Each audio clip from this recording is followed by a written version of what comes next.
శంకరుడు అందరినీ లయం చేసుకుంటాడు, అంటే జ్ఞానం ఇస్తాడు, మోక్షాన్ని ఇస్తాడు అన్నమాట. అది అయితే ఆ విష్ణుమూర్తి అందరికీ పరిపాలన చేసేటువంటి వాడు, అందరినీ పరిపాలన చేసేటువంటి విష్ణుమూర్తి ఈరోజు నిద్ర చేస్తాడు. అంటే మనకి సంవత్సర కాలము దేవుడికి ఒక రోజు కింద మనం సాధారణంగా 8 గంటలు నిద్రపోతాం కదా, అట్లాగనే సంవత్సరంలో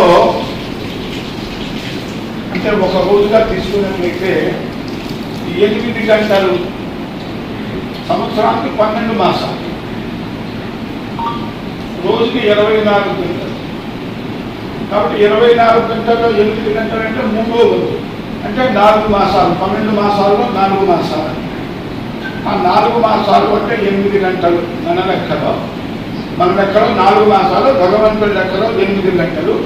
ఆ విష్ణుమూర్తి శయనిస్తాడు, అందుకని దీన్ని శయన ఏకాదశి అంటాడు. మళ్ళీ ఎప్పుడు లేస్తాడు? కార్తీక శుద్ధ ఏకాదశి నాడు లేస్తాడు, దానిని ఉత్థాన ఏకాదశి అంటారు. అట్లాగనే క్షీరాబ్ది ఏకాదశి అని కూడా అనేక పేర్లు ఉన్నాయి. ఎందుకంటే ఆ రోజు సముద్రాన్ని మచించి దేవతలందరూ అమృతాన్ని పొందారు. చాతుర్మాస్యలు అన్నారు. ఈ చాతుర్మాస్య వ్రతం అన్నమాట. అంటే ఈ 4 మాసాలు కూడా ఒక నియమబద్ధమైన జీవనం చేయాలి. ఇప్పుడు ఒక్కొక్క నెలలో ఉన్న వాతావరణ పరిస్థితులను బట్టి ఒక్కొక్క ఆహారాన్ని నిషేధం చేశారు. వీటినే చాతుర్మాస్య వ్రతములు అంటారు. ఒక నెలలో ద్విదళ వ్రతారంభ అంటే ద్విదళములు అంటే పప్పు ధాన్యాలు అన్నమాట. చూడండి, శనగపప్పు, కందిపప్పు ఇవన్నీ కూడా 2 బద్దలు అతుక్కుని ఉంటాయి. సో ద్విదళములు అంటే పప్పు ధాన్యాలు. ఒక నెలలో వాటిని తినకూడదు. ఏ నెలలో ఏదనేది మనం తెలుసుకుంటాం. అలాగనే ఒక నెలలో క్షీరం వ్రతారంభ, డైరెక్ట్గా పాలు తాగకూడదు. మజ్జిగ, పాలు తోడేసి పెరుగు, మజ్జిగ ఇవ్వాలి. మరొక నెలలో దధి వ్రతారంభ అంటారు. అంటే పెరుగు కానీ మజ్జిగ కానీ పాలు మజ్జిగ బదులు మనం పాలు పోసుకోవచ్చు, పాలు తాగాలి. అలాగనే శాఖ వ్రతారంభ, ఆకుకూరలు ఒక నెలలో తినడం. అంటే బాగా వర్షాలు పడి బ్యాక్టీరియా వస్తుంది, దానివల్ల ఆకుకూరల్లో చిన్న పురుగులు వస్తాయి. నియమంగా జీవనం చేయటము, అలాగే భగవంతుడిని స్మరించటము వ్రతం యొక్క అర్థములు. నియమబద్ధమైన జీవనము భగవత్ స్మరణం. అది వ్రతం కావచ్చు, జపం కావచ్చు, దానం కావచ్చు, యాత్ర కావచ్చు, ఇన్ని రకాలుగా ఉంటుంది. అలాగనే ఆహార నియమం, పొద్దున్నే బ్రాహ్మీ ముహూర్తంలో లేవటం, సంధ్యలు స్నానం చేయడం, ఇట్లా కొన్ని నియమాలు మన ధర్మశాస్త్రంలో చెప్పాడు. మీకందరికీ కూడా ఇంకో విశేషం ఏంటంటే ఈ చాతుర్మాసంలో 4 మాసంలో కూడా సకల జనులకి కూడా ఈ చాతుర్మాసం వ్రతములు నియమముగా విధింపబడ్డాయి. ఈ చాతుర్మాసములలో ఒక 2 నెలలు, మధ్యలో 2 నెలలు చాతుర్మాసాలని యతీశ్వరుడు పీఠాధిపతులకు సన్యాస దీక్ష తీసుకున్న వాళ్ళు చేస్తూ ఉంటారు. అది వాళ్ళకి మాత్రమే మనకి అవసరం లేదు అని మనం అనుకోవచ్చు. అలా అనుకోకూడదు. ఈ చాతుర్మాసం ఆషాఢ శుద్ధ ఏకాదశి నుంచి కార్తీక శుద్ధ ఏకాదశి వరకు నియమబద్ధమైన జీవనం, భగవత్ స్మరణం చేయాలి. గృహస్థులు అందరూ చేయాలి, బ్రహ్మచారులు కూడా చేయాలి. అమ్మా నాన్న గృహస్థులు అంటే కుటుంబంలో పాలు లేకుండా పెరుగు అట్లా మజ్జిగ వేసి భోజనం పెట్టారు. పిల్లలందరూ కూడా తినాల్సిందే, అందరికీ ఆరోగ్యం కావాలి కానీ అట్లా. సో నియమము, ధర్మము అందరికీ కూడా కావాల్సినవి, అందరికీ కూడా క్షేమాన్ని, శుభాన్ని ఇచ్చేది. అది విషయం. కాబట్టి అందరూ కూడా ఈ సమయంలో మనకి ఈ మధ్యలో ఏమొస్తుంది, 4 రోజుల తర్వాత గురు పూర్ణిమ వస్తుంది. గురు పూర్ణిమకి 8 గంటలు. అందుకని 4 నెలల కంటే ఆషాఢ శుద్ధ ఏకాదశి నుంచి శ్రావణ శుద్ధ ఏకాదశి ఒక నెల, అలాగనే శ్రావణ శుద్ధ ద్వాదశి నుంచి భాద్రపద శుద్ధ ద్వాదశి వరకు, ఏకాదశి వరకు 2వ నెల, భాద్రపద శుద్ధ ద్వాదశి నుంచి ఆశ్వేజ శుద్ధ ఏకాదశి వరకు 3వ నెల, ఆశ్వేజ శుద్ధ ద్వాదశి నుంచి కార్తీక శుద్ధ ఏకాదశి వరకు 4వ నెల. ఈ 4 నెలలు విష్ణుమూర్తిని శయనిస్తాడు. అందుకనే అంతేకాకుండా ఈ 4 నెలల్లోనూ వర్షాలు బాగా కురుస్తాయి. మనకు సంవత్సరంలో 3 కాలాలు, ఎండాకాలము, వర్షాకాలము, చలికాలం. ఈ ఈ వర్షాకాలంలో 4 నెలల్లో అంటే అన్ని రోజులు కురిపోయిన కానీ దీనిని వర్షాకాలం అంటారు. వర్షములు కురిసే కాలం. వర్షములు కురిస్తే భూమి తడుస్తుంది.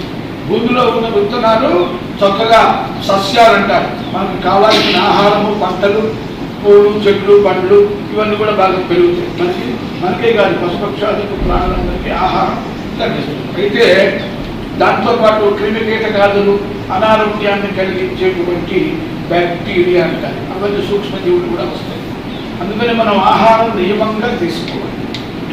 అందుకని విష్ణుమూర్తి నిర్మిస్తున్నాడు కనుక మనము చాలా నియమబద్ధంగా ఉండాలి. పెద్దవాళ్ళు నిద్రపోతున్నాను పక్కన వెళ్ళి అరవటం, గోల చేయడం, అందరూ చేయకూడదు కదా. పెద్దవాళ్ళు మీ గురువు గారు చెప్తుంటారు నిశ్శబ్దంగా ఉంటుంది చెప్తుంటారు చూసా.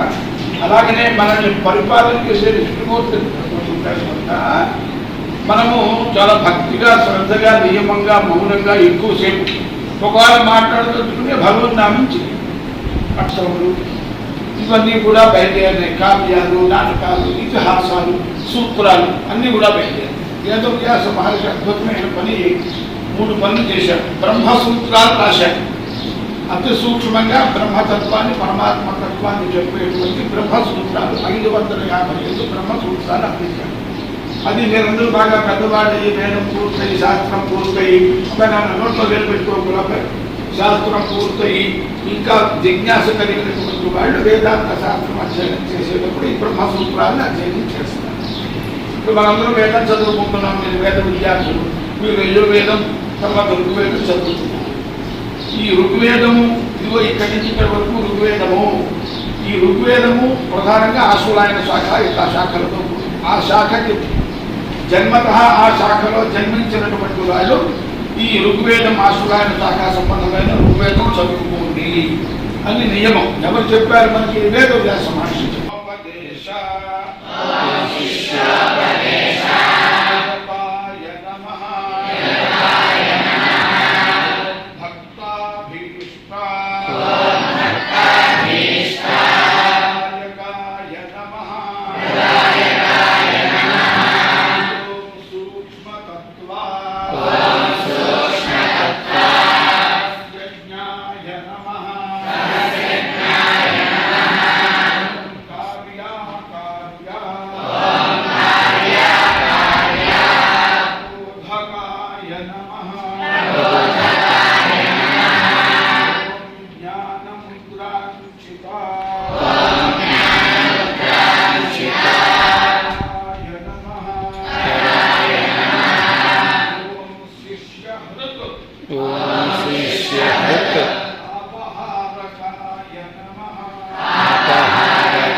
श्रुति स्मृति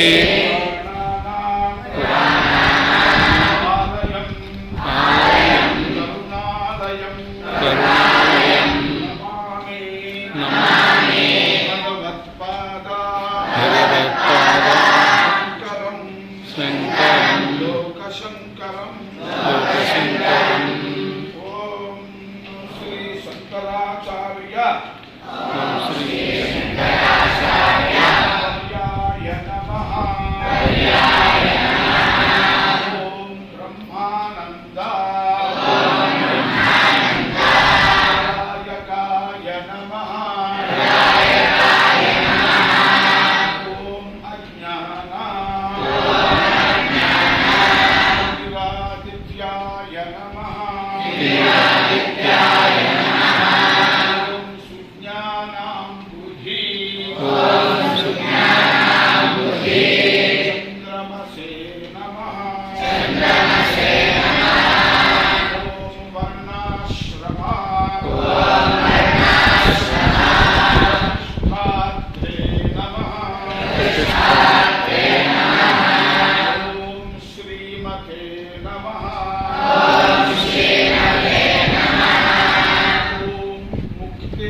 हृत्पद्म भास्कर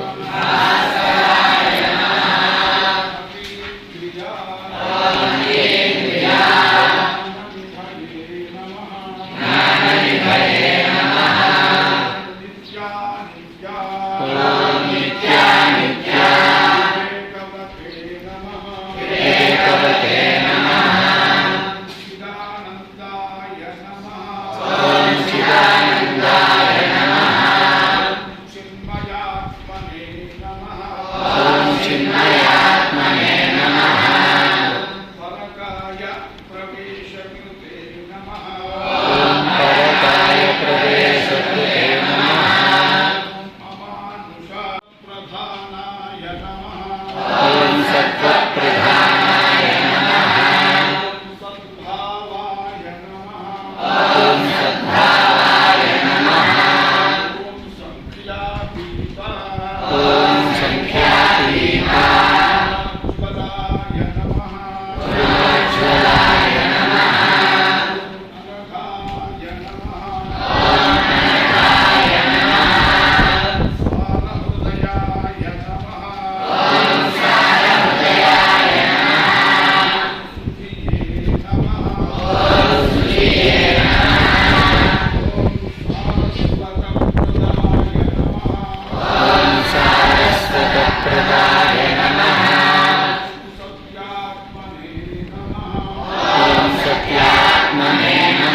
श्रीचक्रराजाख्या यन्त्रस्थापना दीक्षिताय नमः ॐ श्रीचक्रात्मका ताटङ्का कुशुताम्बा मनोरथाय नमः ॐ श्री ब्रह्मसूत्र उपनिषत् भाष्यादि ग्रन्थकल्पकाय नमः ॐ चतुर्दिक् चतुराम्नाय प्रतिष्ठात्रे नमः ॐ महामतये नमः ॐ भस्मोद्धूलिता विग्रहाय नमः ॐ ज्ञानात्मका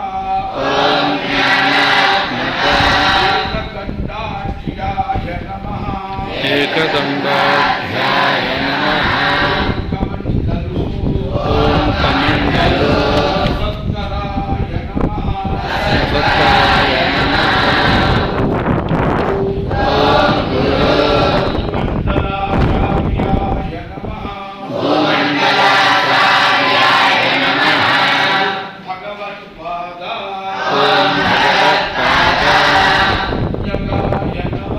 संज्ञकाय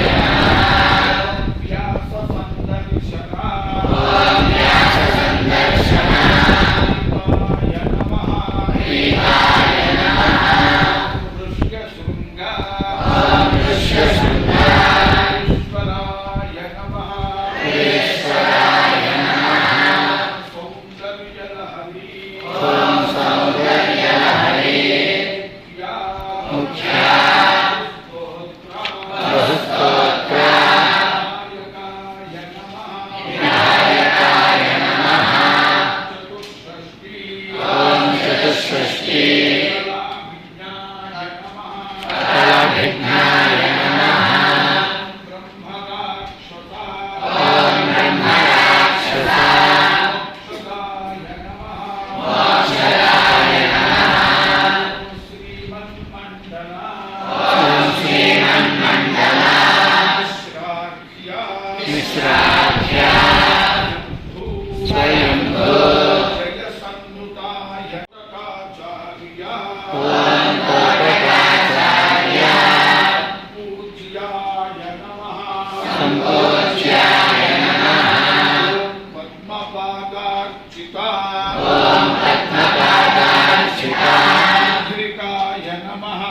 आन्ध्रिकाय नमः ॐ हस्तामलका योगीन्द्र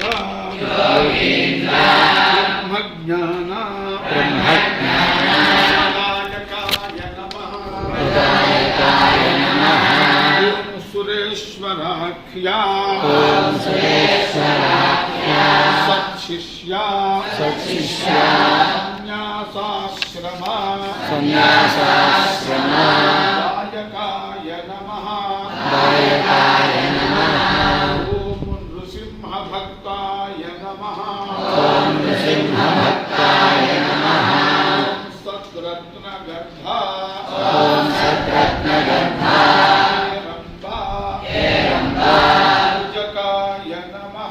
पूजकाय नमः व्याख्या सिंहासनाधीशाय नमः जगत्पूज्याय नमः जगद्गुरवे नमः श्रीमच्छङ्करा